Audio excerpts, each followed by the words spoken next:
God once shared a profound thought. Relationships are like a book, and mistakes are like a page. If you make a mistake, tear out the page, but don't lose the whole book because of it. My dear child, here's a small story for you. This story is about a poor family living in a village, a small family of 3, a husband, a wife, and their young daughter.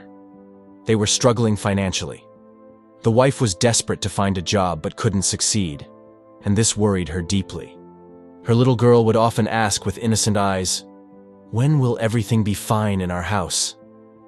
The mother, filled with sadness, would look at her friends, where everything seemed perfect in their homes. Each day brought new struggles for the family. Where would tomorrow's food come from?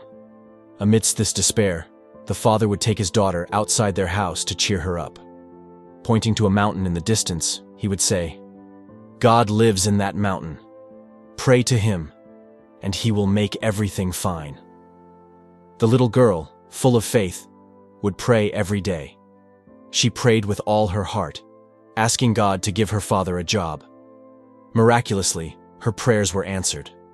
Her father got a job in the army as a soldier, but fate took a sharp turn. Soon, another state attacked their land, and her father was called to the battlefield. The day he was to leave, the small girl hugged him tightly, her voice trembling. "Papa, please don't go. I prayed for this job, but now it's putting your life in danger. Stay with us." Tears streamed down her cheeks as she pleaded. Her father gently wiped her tears and said, "No, my child, I must go. If I lose my life for this state, it's not a loss, but an honor." The little girl, still sobbing, said, "Papa, just do one thing for me. Give this letter to God on the mountain. Please promise me." Her father smiled faintly and nodded. He carefully placed the letter in his bag and set off for war. As he climbed the mountain with his fellow soldiers, he passed by a small post office near the border. Before putting the letter in the mailbox, he opened it. Inside, he wrote, "Dear daughter, forgive me. There is no God on this mountain. I only said so to encourage you." He intended to send the letter back to their home, thinking she would understand and forgive him, even if she felt hurt.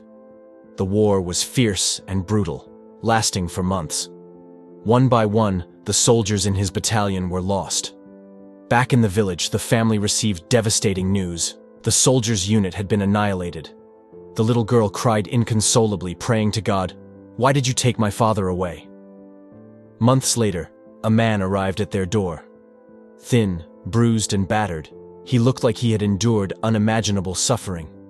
The girl's eyes widened with recognition, and she ran to him, shouting, "Papa, you're back!" The soldier's father hugged his daughter tightly, tears rolling down his face. He explained how he had been captured by the enemy and tortured, but had managed to escape and return home. As the family reunited in their moment of joy and relief, a postman arrived. He handed the father a letter saying, "There was a war in the mountains, so the delivery was delayed." The father realized it was the same letter he had written to his daughter. Curious and emotional, he opened the letter, wanting to see what his daughter had written. As he unfolded it, tears streamed down his face. The letter read, "Oh God, please send my father back safely from the war." And there he was, standing safely in his home, reunited with his daughter. Overwhelmed with emotion, the father wept silently, holding his daughter close. This small but powerful story reminds us of the strength of faith.